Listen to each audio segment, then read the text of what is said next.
Bună ziua tuturor și bine v-am regăsit și pentru cei din Zodia Rac.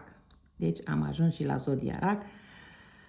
Bun, ce pot să zic aici? Văd că în perioada imediat următoare veți avea un succes considerabil la orice vă propuneți. Da? Deci, indiferent ce vă propuneți voi să faceți în această lună februarie, veți avea succes.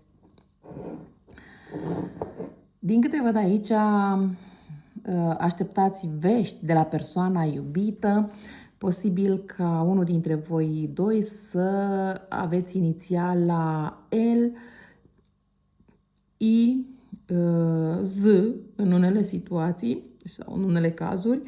Mai văd cifra 4, cifra 1, cifra 2. Nu știu, poate pentru unii dintre voi cifra 1422 de 1412 reprezintă ceva sau poate că aceste cifre adunate pentru voi reprezintă ceva, nu știu. Sau poate că peste o lună și 12 zile această persoană iubită vine la voi sau vă cere în căsătorie, pentru că mi este foarte clar că această persoană iubită vine la voi și voi vă bucurați foarte mult de acest lucru. Poate că vine cu o cerere în căsătorie, poate face un pas în plus în relația voastră, dar îmi este foarte clar că este cu bucurie.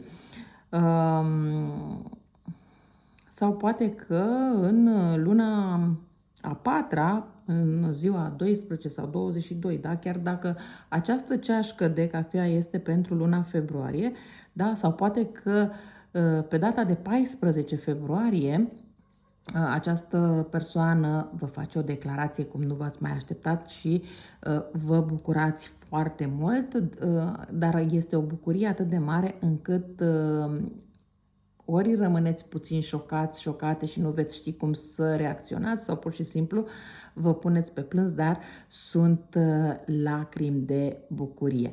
Atenție doar la o prietenă de-a voastră, dacă intenționați să-i spuneți anumite secrete ale voastre. De ce? Pentru că persoana respectivă nu este prea loială, prea fidelă și mai apoi să aflați că vă bârfește pe la spate.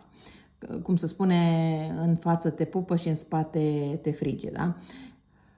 Bun, se pare că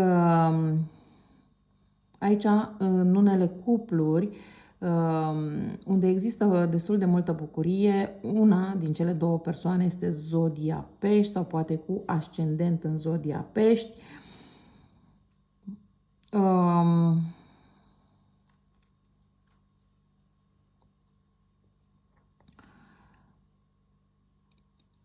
Deci nu știu ce vreți voi să faceți, dar îmi este foarte clar că în momentul în care aveți ideea și o și puneți în practică, deci nu e suficient doar să aveți ideea, dar în momentul în care puneți ideea în practică, efectiv este ceva care face boom. Adică dacă v-ați gândit să vă faceți un site, să vindeți fel și fel de obiecte. Da? Nu e suficient doar să aveți ideea. Important este să și începeți, pentru că este un succes considerabil, este un succes destul de mare, chiar dacă poate mai este nevoie inclusiv de anumite deplasări. Doar că aici trebuie să și întâlniți persoana potrivită. Atenție dacă aveți de a face cu o persoană cornută, pentru că această persoană cornută este o persoană destul de certăreață, este o persoană destul de rece.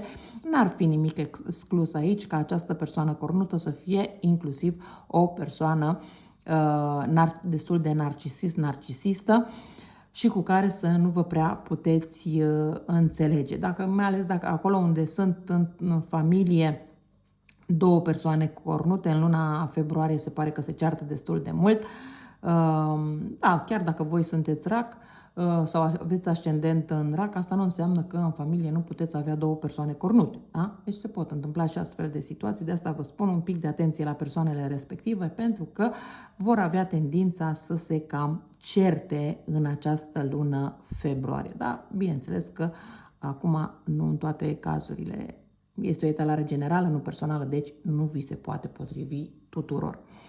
Bun, văd că urmează să faceți niște drumuri scurte, dar la fel cu realizări. Cele care urmează să dați examene, să schimbați jobul, tot ce ține pe partea de carieră, la fel va fi cu succes.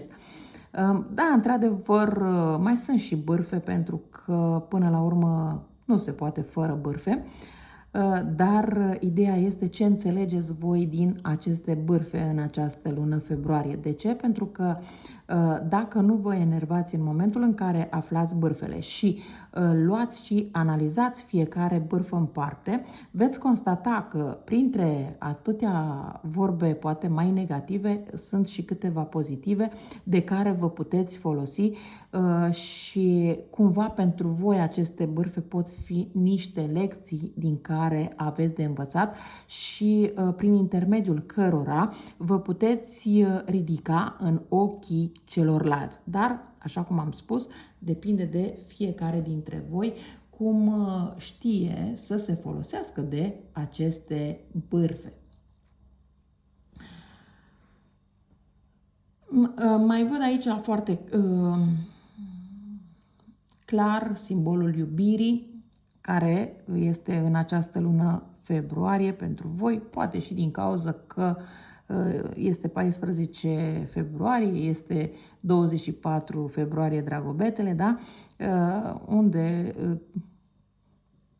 persoana dragă vă declară iubirea și poate și din acest motiv a ieșit atâta iubire în ceașca voastră, dar cel mai important lucru este faptul că vă iubiți în primul rând voi pe voi, sau cel puțin dacă până acum nu ați reușit să vă iubiți mai mult pe voi și întotdeauna ați ținut cont de cei din jurul vostru, uite că în această lună februarie veți ști cum să vă iubiți mai mult pe voi înșivă și asta vă ajută să depășiți destul de multe obstacole, destul de multe bârfe. Dar, într-adevăr, aici avem și situații, acolo unde sunt relații toxice, când veți ieși din relațiile acestea toxice pentru a vă găsi într-adăvăr iubirea care vă așteaptă. Pentru că cele care vă veți despărți în luna februarie de partener-parteneră, să știți că veți întâlni o altă persoană destul de curând. Posibil ca următoarea persoană să fie cu inițiala F sau într-o țară cu inițiala F, da? Dar pe lângă asta, ce vreau să spun este faptul că această persoană nouă o puteți întâlni tot acum în luna februarie, chiar dacă pe la finalul lunii sau imediat în luna martie. Deci e ceva care se întâmplă foarte rapid. Sau se poate întâmpla în unele situații, nu știu, astăzi să vă despărțiți și mâine, poimâine, o anumită persoană să vă contacteze, să vă întrebe, nu știu, cum vă mai simțiți, ce mai faceți și așa mai departe. O persoană de la care nu v-ați gândit poate că urmează să aveți o relație, că persoana respectivă se gândește la voi și așa mai departe. Sau pur și simplu, nu știu, poate intrați pe anumite grupuri pe rețelele de socializare și acolo întâlniți o persoană nouă cu care se leagă ceva. Ideea este că ceea ce se leagă cu persoana respectivă poate duce inclusiv la căsătorie, dar bineînțeles că nu în toate cazurile. Așa cum am spus, este o etalare generală, nu personală și nu poate să fie pentru toată lumea același lucru. Că mai depinde și de ascendent, și de lună, și de planetă, și de, până la urmă, și de mentalitatea fiecăruia dintre voi. Și gândirea fiecăruia dintre voi, da? Bun. Dar să trecem la ale noastre. Un pic de atenție aici. De ce? Pentru că știți cum se spune, când sapi groapa altuia s-ar putea să cazi singuri în ea. Atenție la răzbunări, atenție la acest astfel de lucruri, pentru că se pot întoarce împotriva voastră, nu în favoarea voastră. dar văd tot felul de vești. Aici, pe partea de sănătate, în această lună februarie veți avea niște dureri de cap și chiar de spate, dar văd că încercați cât mai mult să vă relaxați și asta o să vă dea o stare de bine. Eu cam atât am avut de spus și pentru voi. Vă mulțumesc că m-ați ascultat și vă doresc o lună februarie cât mai frumoasă. La revedere!